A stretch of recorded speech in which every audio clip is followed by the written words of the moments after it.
जय माता दी दोस्तों, हर हर महादेव। स्वागत है आपका हमारे YouTube चैनल अभव्या वर्ल्ड में।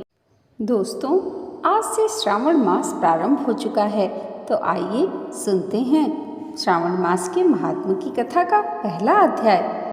सौनक बोले, हे सूत, हे सूत, हे महाभाग, हे व्यास शिष्य, हे अकल्मष, आपके मुख कमल से अनेक आख्यानों को सुनते हुए हम लोगों की तृप्ति नहीं होती, अपितु बार बार सुनने की इच्छा बढ़ती जाती है। तुला राशि में स्थित सूर्य में कार्तिक मास का महात्म्य, मकर राशि में माघ मास का महात्म्य और मेष राशि में स्थित सूर्य में वैशाख मास का महात्म्य और इसके साथ साथ उन मासों के जो भी धर्म हैं उन्हें आपने भली भांति कह दिया। यदि आपके मत में इनसे भी अधिक महिमा में कोई मास हो तो भगवत प्रिय कोई धर्म हो तो आप इसे अवश्य कहिए, जिसे सुनकर कुछ अन्य सुनने की हमारी इच्छा ना हो। वक्ता को श्रद्धालु श्रोता के समक्ष कुछ भी छिपाना नहीं चाहिए। सूत जी बोले, हे मुनियों, आप सभी लोग सुने, मैं आप लोगों के वाक्य गौरव से अत्यंत संतुष्ट हूँ। आप लोगों के समक्ष मेरे लिए कुछ भी गोपनीय नहीं है। दंभ रहित होना, सठता का परित्याग, उत्तम भक्ति सुनने की इच्छा, विनम्रता, ब्राह्मणों के प्रति भक्ति परायणता, सुशीलता, मन की स्थिरता, पवित्रता, तपस्विता और अनसूया, ये श्रोत के 12 गुण बताए गए हैं। ये सभी आप लोगों में विद्यमान है। अतः मैं आप लोगों पर प्रसन्न होकर उस तत्व का वर्णन करता हूँ। एक समय प्रतिभाशाली सनत कुमार ने धर्म को जानने की इच्छा से परम भक्ति से युक्त होकर विनम्रता पूर्वक ईश्वर भगवान शिव से पूछा। सनत कुमार बोले, योगियों के द्वारा आराधनीय चरण कमर वाले देव में देव, हे महाभाग, हमने आपसे अनेक व्रतों तथा बहुत प्रकार के धर्मों का श्रवण किया, फिर भी हम लोगों के मन में सुनने की अभिलाषा है। 12 मास में जो मास सबसे श्रेष्ठ, आपको अत्यंत प्रीति करने वाला, सभी कर्मों की सिद्धि देने वाला हो और अन्य मास में किया गया कर्म यदि इस मास में किया जाए तो वह अनंत फल प्रदान करने वाला हो। हे देव, उस मास को बताने की कृपा कीजिए। साथ ही लोकानुग्रह की कामना से उस मास के सभी धर्मों का भी वर्णन कीजिए। ईश्वर बोले, हे सनत कुमार, मैं अत्यंत गोपनीय भी आपको बताऊंगा। हे सुव्रत, हे विधि नंदन, मैं आपकी सुनने की इच्छा तथा भक्ति से प्रसन्न हूँ। 12 मासों में श्रावण मास मुझे अत्यंत प्रिय है। इसका महात्म्य सुनने योग्य है, अतः इसे श्रावण कहा गया है। इस मास में श्रवण नक्षत्र युक्त पूर्णिमा होती है, इस कारण से इसे श्रावण कहा गया है। इसके महात्म्य के श्रवण मात्र से यह सिद्धि प्रदान करने वाला है, इसलिए भी यह श्रावण संज्ञा वाला है। निर्मलता गुण के कारण यह आकाश के सदृश्य है, इसलिए नभा कहा गया है। इस श्रावण मास के धर्मों की गणना करने में इस पृथ्वी लोक में कौन समर्थ हो सकता है, जिसके फल का संपूर्ण रूप से वर्णन करने के लिए ब्रह्मा जी 4 मुख वाले हुए, जिसके फल की महिमा को देखने के लिए इंद्र 1000 नेत्रों से युक्त हुए और जिसके फल को कहने के लिए शेषनाग 2000 जीवाओं से संपन्न हुए।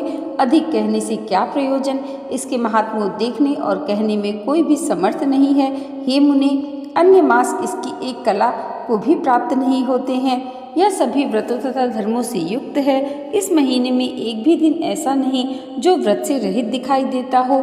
इस माह में प्रायः सभी तिथियां व्रत युक्त हैं। इसके महात्म्य के संदर्भ में मैंने जो कहा है वह केवल प्रशंसा मात्र नहीं है।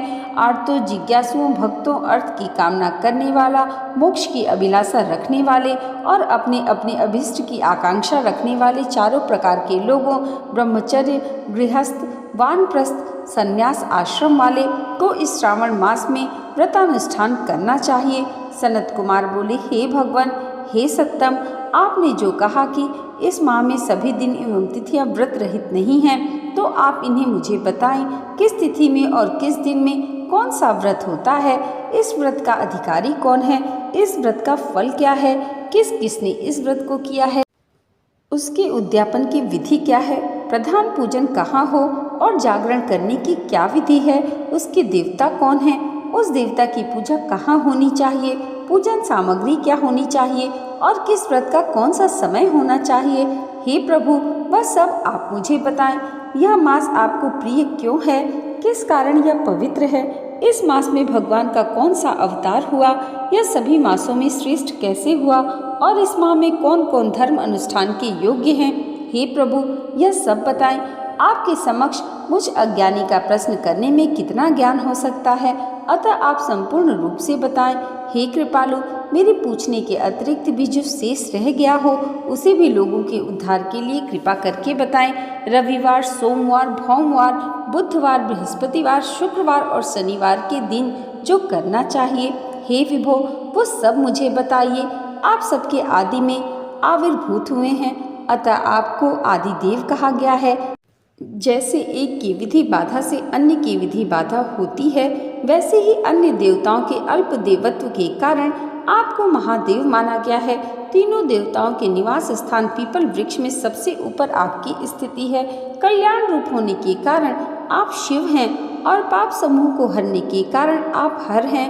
आपके आदि देव होने में आपका शुक्ल वर्ण प्रमाण है, क्योंकि प्रकृति में शुक्ल वर्ण ही प्रधान है, अन्य वर्ण विकृत है। आप कर्पूर के समान गौर वर्ण के हैं, अतः आप आदि देव हैं। गणपति के अधिष्ठान रूप 4 दल वाले मूलाधार नामक चक्र से, ब्रह्मा जी के अधिष्ठान रूप 6 दल वाले स्वाधिष्ठान नामक चक्र से और विष्णु के अधिष्ठान रूप 10 दल वाले मणिपुर नामक चक्र से भी ऊपर आपके अधिष्ठित होने के कारण आप ब्रह्मा तथा विष्णु के ऊपर स्थित हैं। यह आपकी प्रधानता को व्यक्त करता है। हे देव, एकमात्र आपकी ही पूजा से पंचायतन पूजा हो जाती है, जो कि दूसरे देवता की पूजा से किसी भी तरह से संभव नहीं है। आप स्वयं शिव हैं। आपकी बाईं जांघ पर शक्ति स्वरूपा दुर्गा, दाहिनी जांघ पर गणपति, आपके नेत्र में सूर्य तथा हृदय में भक्त राज भगवान श्री हरि विराजमान है। अन्न के ब्रह्मा रूप होने तथा रास के विष्णु रूप होने तथा आपके उसका भोक्ता होने के कारण, हे ईशान, आपके श्रेष्ठत्व में किसी संदेह हो सकता है।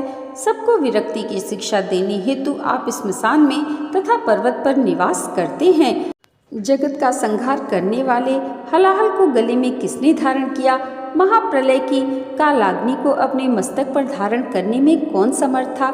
संसार रूप अंधकूप में पतन के हेतु कामदेव को किसने भस्म किया?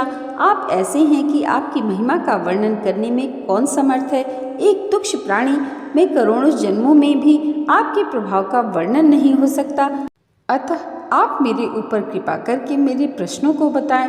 इस प्रकार श्री स्कंद पुराण के अंतर्गत ईश्वर सनत कुमार संवाद में श्रावण मास महात्म्य में पहला अध्याय पूर्ण हुआ। हर हर महादेव। दोस्तों, आज की वीडियो अगर आपको अच्छी लगी हो तो कमेंट बॉक्स में हर हर महादेव ज़रूर लिखिएगा और इसे लाइक, और हमारे चैनल पर पहली बार आए हैं तो सब्सक्राइब करना मत भूलिएगा। भगवान भोलेनाथ और माता पार्वती की कृपा आप सबके जीवन पर सदैव ऐसे ही बनी रहे, इसी मंगल कामना के साथ मिलते हैं अगले वीडियो में श्रावण मास के महात्म्य की कथा के दूसरे अध्याय के साथ। तब तक के लिए जय माता दी। हर हर महादेव।